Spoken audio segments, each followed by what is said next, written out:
jam'iyya. Mutane da yawa sun ta zuwa su min magana a kwanakin nan, wato ba ƙaramin ƙara godiya ne ga Allah ba, domin ban san ma matsayina ya kai haka ba, ban san matsayin wannan harkar da muke yi ya kai haka ba, amma haka a gida da waje dukkanin wanda suka taho daga Kano suke gaya min cewa a daidaita kawo ba a yi kaza ba, a yi kaza ba, a yi kaza ba, a yi kaza. Ta wannan dalili ne ma fa maganar House of Representatives ta shigo. Mun gode wa Allah, mun je House nan shekara 12, kuma da cikin godiyar Allah wanda duk zai karɓi tiket ɗin APC a Sumaila da ta kai yana neman gudunmuwa ta, domin ya san zan iya bashi gudunmuwa, kuma in ya je Abuja ma yana neman gudunmuwa ta. Amma matsalar da mutane shine kowa izo mun magana sai na ce to ya kake so a yi, in ka ce ya haƙuri ya kake so a yi, to a yi haƙuri ka koma kujerarka, a yi haƙuri ka koma kujerarka.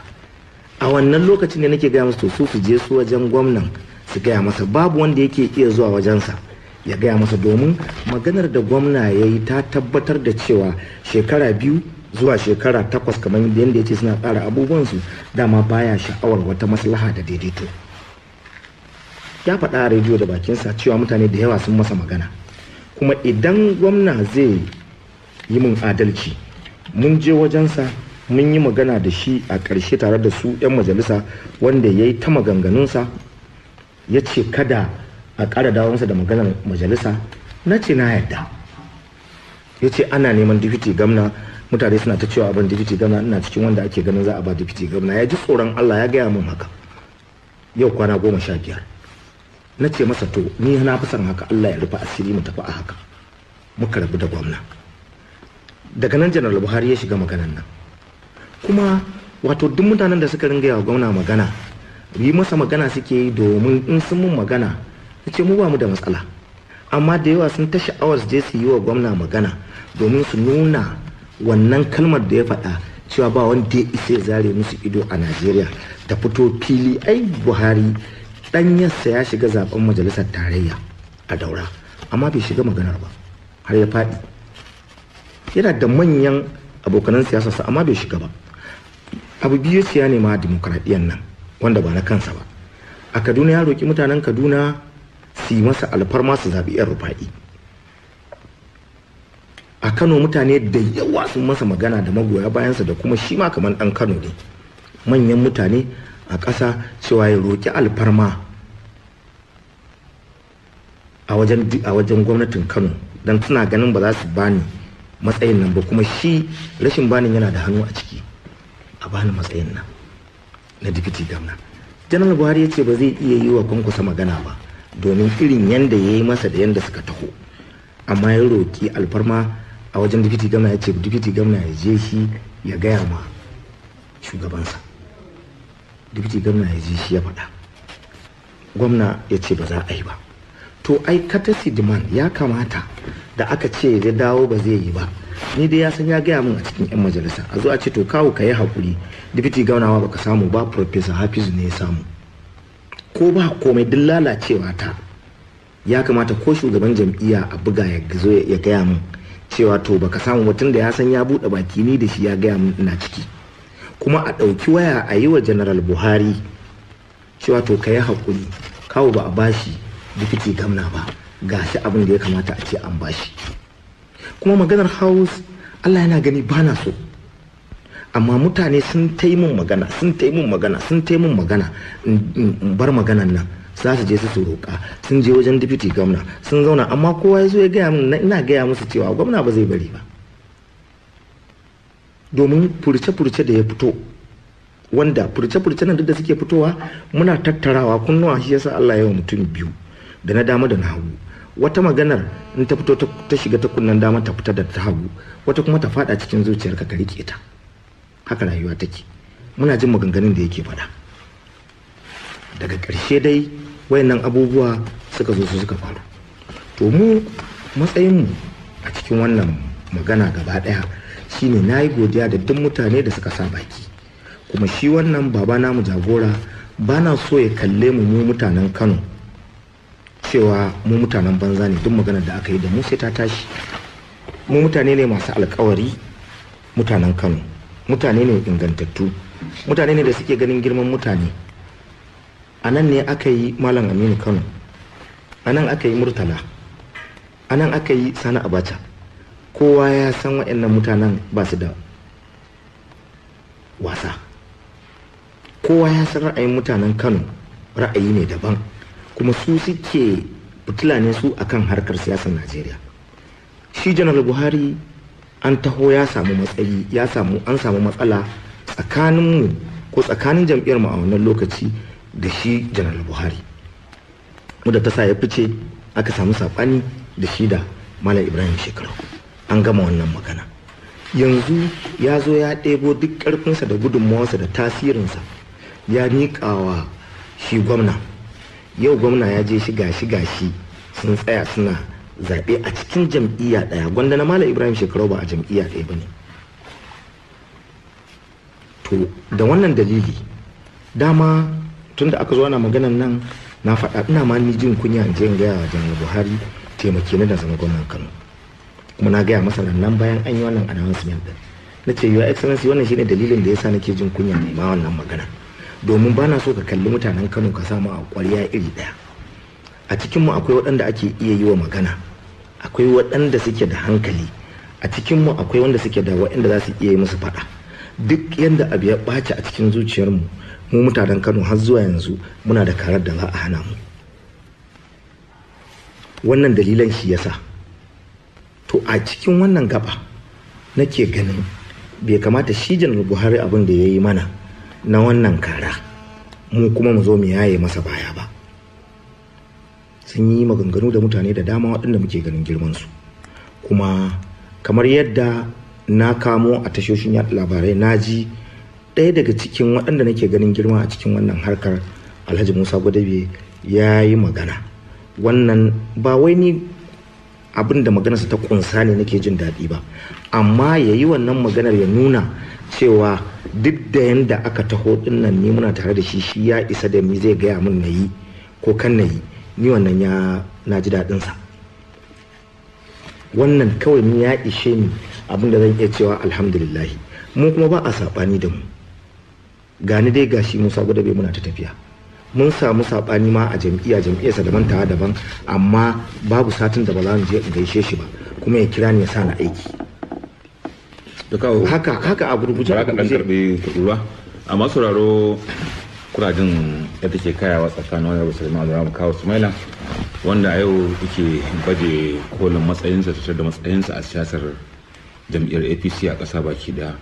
Mun ba ku labarin cewar tashoshin rediyo daga Kano guda uku ne, akwai Pyramid wanda Abubakar Adamu na zo da kuma Umar Abdullahi Datti daga Express, akwai Nura Ringin daga BBC, akwai Anas Idris daga Rahama. Wani abu za mu so mu tambaye ka kwa daya kafin ka dora daga inda kwana shine ana zargin tun daga baya ita wannan jam'iyyar taku ta APC inda ta fara samun matsala shine mutunta da kuka saki layin kundin tsarin mulkin jam'iyyar ku, kuka mutunta jiniya maimakon shugabannin da kuke ta bege a halin yanzu su irin Malam Ibrahim Shekarau. An ce wannan ya taka muhimmiyar rawa gurin kawo wannan na kasan da ake samu halin yanzu a cikin jami'ar APC. Abubakar, kafin honorable amsa wannan tambaya, mu yi wa 'yan uwan abokan aiki kara. Akwai kuma abokan aiki 'yan jaridu na rubuce-rubuce kenan waɗanda dukkaninsu su ma suna tare da mu kuma suna wato ainihin sauraron halin da muke ciki. To gaskiya Malam Abubakar, wannan magana da ka faɗa gaskiya ne. A jam'iyya ta samu matsala a wannan mataki, kuma mu ba mu ɓoye ba, da mu aka kai petition ɗin Malam Ibrahim Shekarau kuma mun sha faɗa, kuma ina gaya maka a cikin jam'iyyar mun ta yin abubuwa wanda za su dawo da ita kan tafarki. Convention ɗin da aka yi na ƙarshe wanda ya gyara yadda za a zaɓi ita harkar jam'iyyar, ina jin ban mu uku ba muka ja hankalin jam'iyya cewa ya kamata a ce ta canza daga yadda take ciki. Amma kullum abin da ake jan hankalinmu a kai shine ya ake ciki ne a Najeriya nan. Duk motsin da ka yi sai ka ga jam'iyyun nan guda biyu, ita PDP tunda ita ce da gwamnatin tarayya, tsaro kuma a hannun gwamnatin tarayya yake, ba za ka iya cewa ba ta da hannu ko ba ta da ruwa da yanda ya kamata ƙasa ta tafi ba. To duk abin da za ka yi za a danganta ka da wancan abin cewa farin ciki kake da shi. Damuwa muna da damuwa a cikin jam'iyyar APC ta yi yawa ba na mata misalti ba, amma kullum in wani abu ya zo sai ka ga ya shige ka kalli wannan damuwar, sai dai ka sake daurewa ka kalli gaba. Misali sanda aka zo ana wannan rigingimin takarar gwamna, muna ta shirye-shiryenmu, kwatsam muka ga abin da ya faru a Kano ya zo ya faru. Za ka iya cewa harami na Kano, masallacin gidan sarki, wannan abu ya zo shi ya faru. To ai kowannan ya kamata a ce ya saukar da mu cewa mu yadda shugabancin nan yana ɗaya daga cikin dalilan da mutane manya suka ringa gindaya mun mu haƙura mu bar gandujan nan. To a takaice dai wannan ita ce, amma wato ita jam'iyyar APC akwai mutane daga gefe wanda suke haɗa mana fitina, ko kuma yanzu suka kware wajen haɗa mana fitintunu a ciki, wanda dama can makiyan wannan yanki namu ne, kuma dimokuraɗiyyar Najeriya ta yi musu Allah wade. Shine kamar tsohon shugaban kasa General Olusegun Obasanjo. Wannan takara ta shugaban kasa a rubuce take, kowa ya sani an turo wa arewacin Najeriya. Ta fi nisa akan General Muhammadu Buhari. Amma abin mamaki shi General Obasanjo shi ne ya ce baya so, ya kirawo manyan ya ce baya son Buhari, baya son Atiku, kar kuma mu tsaida Bola ko a cikin Bola Ahmed Tinubu, amma kuma shi PDP baya son ya goyi bayan Goodluck Jonathan. A PDP yana so ya ɗauko Sule Lamido, amma a APC yana neman mutum biyu, ko dai a ɗauko Aminu Waziri Tambuwal speaker, ko kuma a ɗauki Kwankwaso na Kano. A February da muka je gidansa kowa ya gamu, wannan shine sakonsa.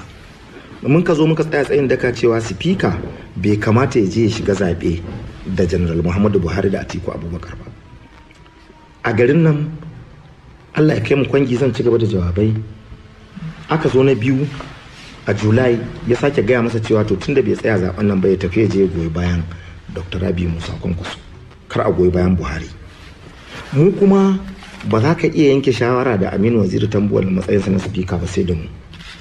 Mun ji hankalinsa cewa ga mutumin nan fa abin da ya mana. Shekara 2 muka yi zuwa shekara 3 kullun yana kunna mana fitina a majalisa. Bai kamata mu zo mu faɗa tarkonsa a sake raba arewacin Najeriya ba. Duk abin da ya faɗa to ka ce wannan abin ba shi da kyau. Wannan maganganun da ya yi ta yi na cewa a zaɓi shi gwamnan Kano, shi ya janyo su kuma 'yan jam'iyyar gaba ɗaya manya suka dunkule gefe guda suka ce ba za su yi abin da Obasanjo yake so ba. Suka tafi wajen General Muhammadu Buhari. Shi kuma General Muhammadu Buhari ya san mutanen da suke ta taɗe shi. Saboda haka waɗannan mutanen su ne suke da ruwa da takarar gwamna.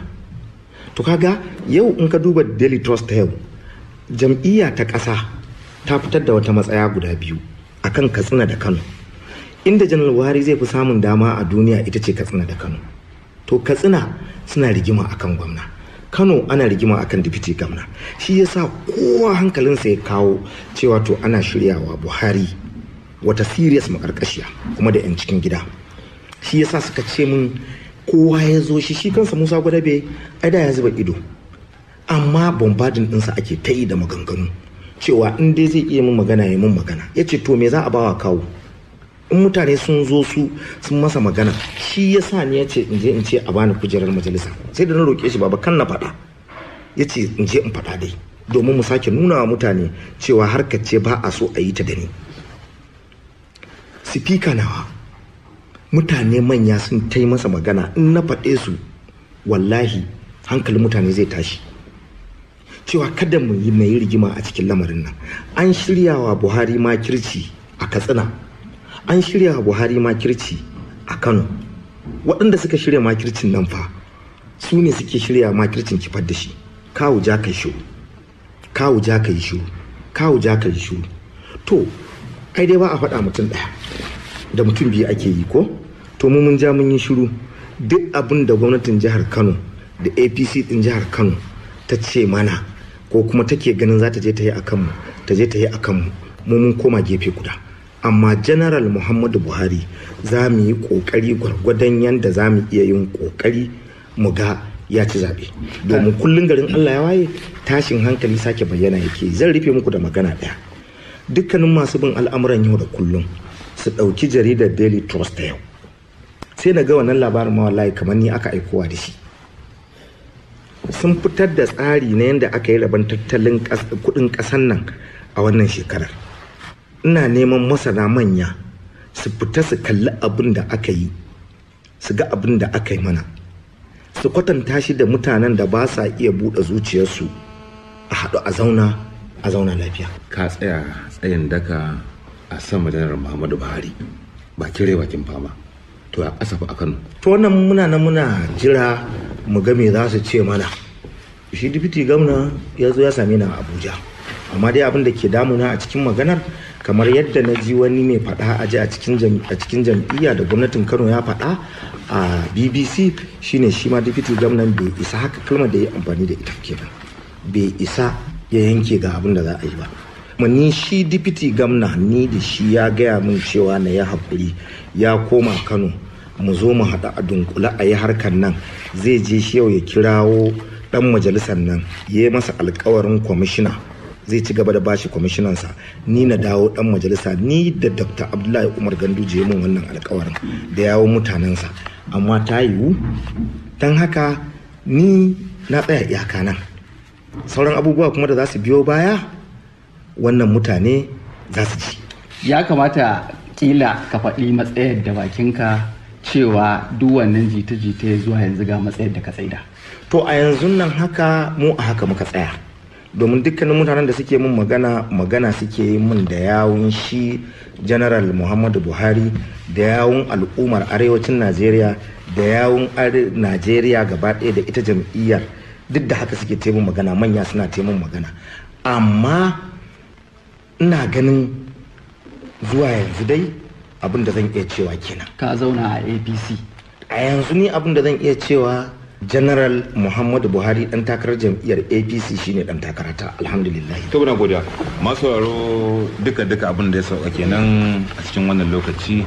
Gami ban kwana da ku tare da abokan aiki irin su Umar Abdulkadir Datti daga Radio Express, akwai Nura Ringin daga BBC, akwai Anas Idris Rama, da kuma mataimaki na musamman ga shirin Musulman Al'amun Kawo Ismail a kan harkokin kafafen labarai Yakubu Musa Fage kenan.